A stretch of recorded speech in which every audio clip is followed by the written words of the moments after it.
अस्सलाम वालेकुम Nadreen, programme दूसरा रुख में खुशामदीद। मैं हूं आपका मेज़बान नादिर गुरामानी। नादरीन, हम अपने प्रोग्राम में आजकल तो आपके सामने है कि हुकूमत बजट पेश करने जा रही है और इस हवाले से उनकी इत्तेहादी जमातों समेत अहम जो मुलाकातें और जो मुशावरत का सिलसिला है वो भी जारी है।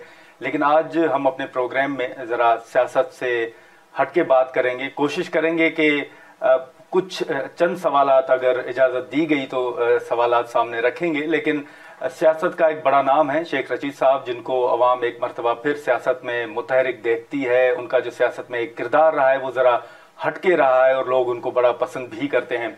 तो वो आजकल सियासत से ज़रा दूर हैं और कभी कभी उनकी गुफ्तगू सामने आ जाती है। उनसे हम गुफ्तगू करते हैं और हम ख़ास तौर पर गुफ्तगू करेंगे कि वो उनका ईद का जो दिन है वो कैसे गुजरता है, क्या उनकी मसरूफियात होती हैं और आजकल वो क्या कर रहे हैं। शेख साहब, बहुत शुक्रिया सर वक्त निकालने का। साहब बड़ी मेहरबानी। मैं तो सुबह उठता हूँ, ईद को पहले कब्रिस्तान जाता हूँ वालिदैन के पास दुआ करने के लिए। बाज़ का एक दिन पहले भी चला जाता हूँ, दूसरे दिन जाता हूँ, नमाज पढ़ता हूँ, लाल वेली आके कुर्बानी देता हूँ और उसके बाद 2 दिन मैं लाल वेली बैठता हूँ। एक दिन पूरा बैठता हूँ, दूसरे दिन 3 बजे तक बैठता हूँ। बाकी हम क्या सियासत करें जी। हमने जो लाल वेली बिल्कुल मोती बाजार और इसके सामने है, लोगों की खरीदारी की सख्त मुतासर हो गई है काफ़ी ज़्यादा। और वो जो ईद में हमागिरी और शोर शराबा, जोश और वलवला और हममा और दबदबा और तनतना। लेकिन मैं हैरान हूँ, लोगों का भी एक हमने बड़ी जंग जीती है, इंडिया को एक बड़ी शिकस्त फाश दी है, लेकिन लोगों ने वो पायलट एक उतरी है, वो 11 करोड़ लोग मेरे साथ ही उस पर लगा दिए, क्या कहते हैं उसको, वीडियो पे। अच्छा, 11 करोड़ से भी 1.10 मिलियन को भी आज क्रॉस कर गई है कि जैसे वो पायलट लाल वेली में ही उतरी है। सो बस इसी तरह की सियासत हो रही है पाकिस्तान में। अल्लाह करे सुकून आ जाए, अमन हो जाए, सब मिल बैठे, पाकिस्तान की बेहतरी सोचें। आम आदमी की जिंदगी में बहुत सारे मसाइल पैदा हो गए हैं। आम आदमी जो है वो अपनी जिंदगी गुजारने में काफ़ी मसाइल महसूस कर रहे हैं। और बहुत सारे लोग, आप देखें 36,000 केसेस हैं, 11,000 का ट्रायल हो रहा है। मैं तो आज आपके प्रोग्राम से फ़ायदा उठाते हुए अपील करता हूं कि माफ़ करें, बेचारों को खोलें। गरीब के रेडी कुल्फ़ी, ये रेडी कुल्फ़ी वाले और ये दूसरे बेगुनाह लोग, इन बेचारों को तो छोड़ दें। घरों में इनकी बड़ी मायूसी है। और जो आम कारकुन है, आम लोग हैं बेचारे। लीडरों को आप कर लें ट्रायल जी, कोई बात नहीं, कर लें ट्रायल। लेकिन वो भी आप कह रहे हैं 4 महीने में करना है। 4 महीने में आप बताएं 36,000 लोग कैसे ट्रायल होंगे, और 11,000 का ट्रायल लगा है। अगर 9 चौका 36, 900 लोग एक दिन ट्रायल हों तो फिर कहीं 36,000 लोग 4 महीने में बनते हैं। सो ये सारी बातें बड़ी अजीब और गरीब हैं। और जो हुकूमत है वो कहते हैं जी हम हैं, बस हम हैं। और हम ये चाहते हैं कि हाथ जोड़ते हैं ईद के दिन कि इन बेचारे गरीब कारकुनों को राह कर दें, बाकियों के ट्रायल कर लें आप। अगर आप समझते हैं कोई गुनाहगार है उसका ट्रायल कर लें, लेकिन जो बेचारा वैसे ही धर लिया गया, न लेनी कोई न देनी कोई, ना बेचारे का कोई मसला, उसके घरेलू हालात बड़े ख़राब हैं। और मैं अल्लाह के रूबरू ये बयान दे रहा हूँ, इस मुबारक दिन में दे रहा हूँ कि उनके घरेलू हालात बड़े ख़राब हैं। हमारे महलों में या इलाकों में जो बड़े लोग खैरात भी करते थे या दोपहर का एक खाना लगाते थे, वो भी बंद हो गए हैं। सो रोटी भी बाज़ लोगों का मसला बन गई है। ऐसे हालात हैं। सो मेहरबानी कर दें, कोई अल्लाह रसूल के वास्ते, अल्लाह रसूल का वास्ता देता हूँ कि ऐसे जो लोग हैं वो बेचारे, उनको आज़ाद कर दें। शेख साहब, ये हमने आपकी गुफ्तगू शायद रावलपिंडी के अंदर भी सुनी थी कि आपने एस्टेब्लिशमेंट को भी दरखास्त की थी कि अब हमें आगे बढ़ना उन्हीं को दरखास्त करते हैं जी, और किसको करनी है। कि जो लोग बेचारे जिनके घरों के हालात बहुत ख़राब हैं, अल्लाह ताला इस मुबारक दिन उनको रहाई कर दें बेचारे, उनको सजा दे के भी क्या होना है। शेख साहब, आप जब सियासत में मुतहरिक थे, उस वक्त जब ईद के दिन आपके पास आपके हल्के के लोग आते होंगे, कुछ उनके मुतालबात, कुछ मसाइल होंगे, अभी भी वैसा ही दिन गुजरता है कि लाल हवेली? तो बड़ा मुश्किल है। मैं 3 बजे तक बैठता हूँ जी, और बड़ा रंजीदा हूँ। और क्या आपसे शेयर करूं कि बड़े बड़े बाइज्जत लोग जो है ना, बिजली का जिस दिन बिल देना हो उनके लिए बच्चों की स्कूलों की फीस, इस वक्त सारे बड़े बड़े स्कूलों से जो सफ़ेद पोश लोग अपनी औलाद को पढ़ा रहे थे वो प्राइवेट स्कूलों की बजाय सरकारी स्कूलों में आ गए हैं। सरकारी स्कूलों में बेंच कम पड़ गए हैं, स्टूल कम पड़ गए हैं।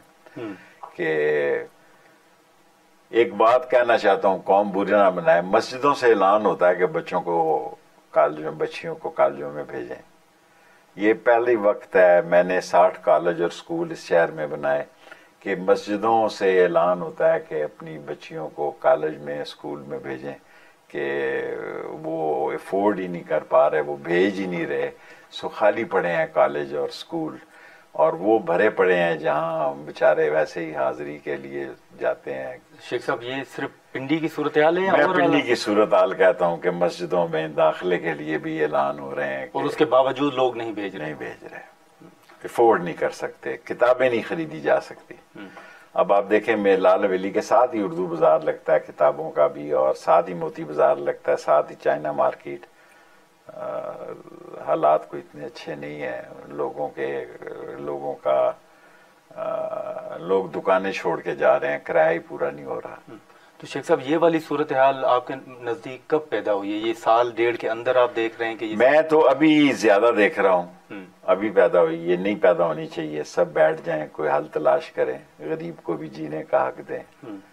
और इससे पहले इतनी बुरे हालात नहीं थे कि मस्जिदों में कहा जाए कि बच्चों को स्कूल भेजें, बच्चियों को खास तौर पे, क्योंकि मैंने सारा एजुकेशन में काम ही बच्चियों पे किया, और उसका नतीजा ये निकला कि कॉलेज खाली हैं, कि लोग नहीं भेज रहे अपने बच्चों को, किताबें खरीदने के पैसे नहीं। शेख साहब, ये जो ईद के हवाले से आपने जिक्र किया कुर्बानी का जानवर आप खुद खरीदने जाते हैं? बचपन से जी, बचपन से खुद जानता हूँ।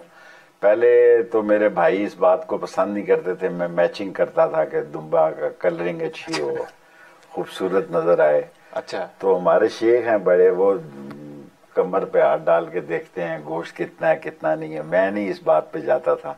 फिर मैं ज़रा बड़ा हुआ, फिर मैं ऊँट की कुर्बानी देता हूँ।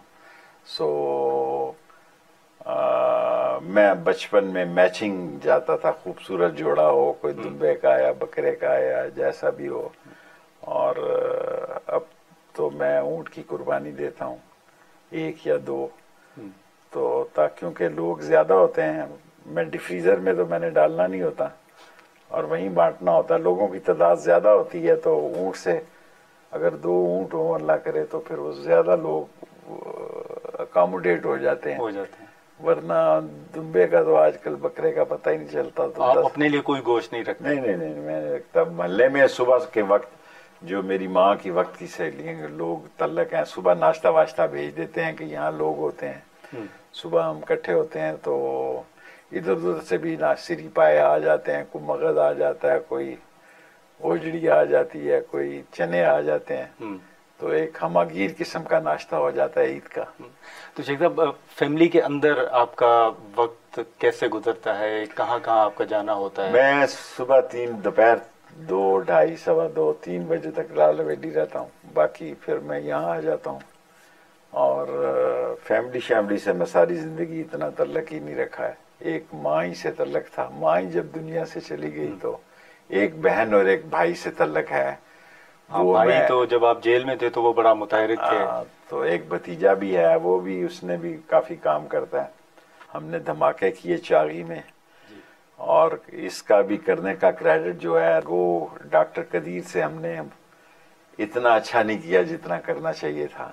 मेरे बड़े वो अजीज़ दोस्त भी थे और मेरा कमरा भी साथ था, और उनके कहने पर ही मैं कर्नल कज़ाफ़ी को और सद्दाम और अहमदी निजात को ईरान में जाया करता था।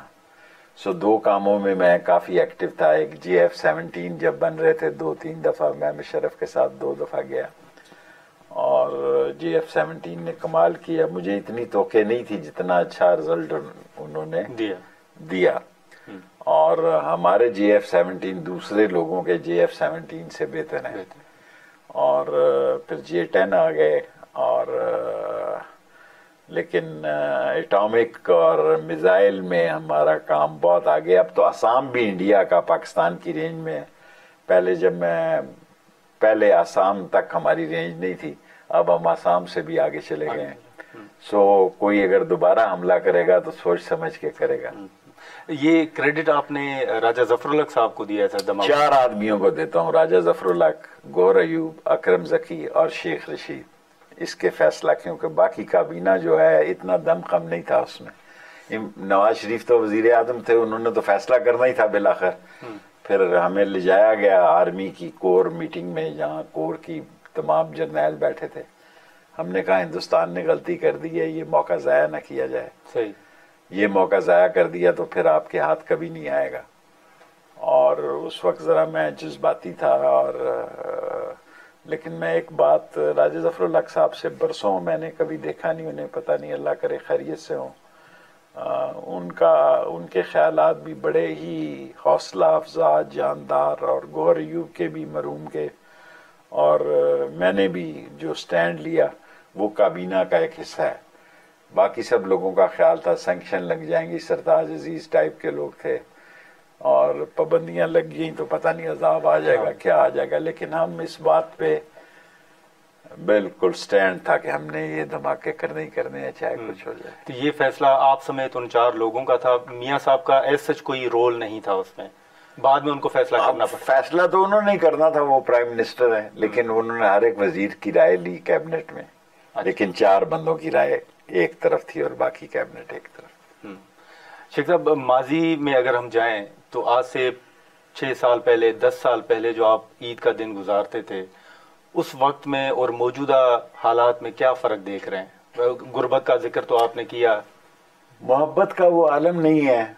लोग पहले जमघटा होता था, जम गफीर होता था, लोग मिलते थे, लोग हंसते थे, लोग प्यार करते थे, लोग बोसा लेते थे ईद मिलते हुए, लोग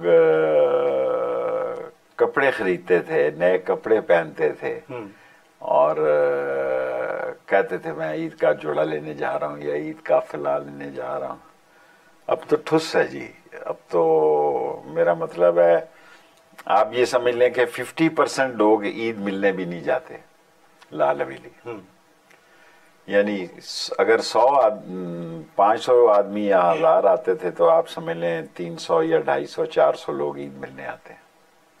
ईद का वो जो एक मोहब्बत का एक तूफान था, और एक बड़े जोश खरोश से मनाई जाती थी, और जो भी आता था कोई लेकर ही आता था। बेशक मिठाई तो खैर आती थी, को घर से भी कई लोग पका के ले आते थे कि यहाँ लोग बैठे होंगे मिल के खाना। तो शेख, एक फैक्टर तो गुर्बत है, आपने जिक्र किया, बाकी फैक्टर्स आपके नजदीक क्या हैं? आप समझते हैं वो हालात? मैं समझता हूँ कि नफरतें बढ़ती जा रही हैं, मोहब्बत बढ़नी चाहिए थी। इख्तलाफात काफी फासले होते जा रहे हैं लोगों में। लोगों ने सियासत को ही नफरत का मेयार बना लिया है। हालांकि अपोजिशन में लोग होते हैं, अपोजिशन कोई क़यामत तो नहीं होती, हुकूमत में भी लोग होते हैं, और हर दफ़ा यही होता है कि भाई ठीक नहीं हुआ, गलत हुआ है। लेकिन एक जुमला अगर मैं कहूँ तो अब वो ईद नहीं जो पहले हुआ करती थी। आगे उम्मीद है? उम्मीद पे तो अल्लाह कायम है, होनी चाहिए, मोहब्बतें बढ़नी चाहिए, नफरतें कम होनी चाहिए, ये गानगत होनी चाहिए, प्यार होना चाहिए, और पड़ोसियों का ख्याल होना चाहिए। पड़ोसियों के हालात पर हमारे पुराने मोहल्ले हैं जी, गलियां हैं, हमें हर चीज़, हमें ये भी पता होता था कि भी फलाने घर में क्या पक रहा है आज। और हमारे यहाँ ये रिवाज था कि माएँ जो हैं डोंगे में थोड़ा बहुत भेज देती थी, किसी के घर अच्छा पका हो तो फिर वो डोंगा हमारी माएँ जो है खाली नहीं भेजती थी, उसमें कुछ डाल के उस घर में भेजा जाता था। अब तो पता नहीं साथ के घर में कुछ पक भी रहा है कि नहीं पक रहा। पड़ोसियों का ख्याल रखना बड़ा ज़रूरी है।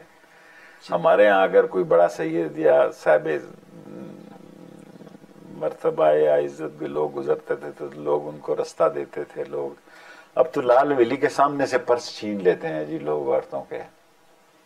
इतनी शर्मिंदगी होती है, इतनी शर्मिंदगी होती है कि मोटरसाइकिल वाला आया और उसने झपटा मारा और उसमें सारा हम समझते हैं हम ही जिम्मेदार हैं, क्योंकि मेरी वजह से हालात इस जगह तक पहुंच गए हैं कि लाल वेली के बाहर से भी परस छीन के लोग ले जाते हैं। अब मरना और मारना कोई काम नहीं रह गया हुआ जी। सर आपकी वजह से कैसे? मेरा घर है लाल वेली का, एक दबदबा, एक नाम है। अगर तो मोटरसाइकिल वाले आगे, एक औरत बेचारी आई है, मोती बाजार जा रही है, चाइना मार्केट या कहीं जा रही है, उससे पर्सी छीन के भाग जाता है, तो उसको ये कोई खौफ नहीं कि यहाँ अंदर शेख रशीद बैठा हुआ है। यानी मैं मैटर नहीं करता उसके लिए कि मैं बैठा हूँ या नहीं बैठा, या कोई मैं कुछ कर लूंगा। सो ये वारदातें जो हैं कल परसों भी ऐसी हर रोज ही हो रही हैं। नाज़रीन, यहाँ पर एक शॉर्ट ब्रेक लेते हैं। शेख रशीद अहमद साहब हमारे साथ मौजूद हैं और ब्रेक के बाद मजीद सवालात हम शेख साहब के सामने रखते हैं।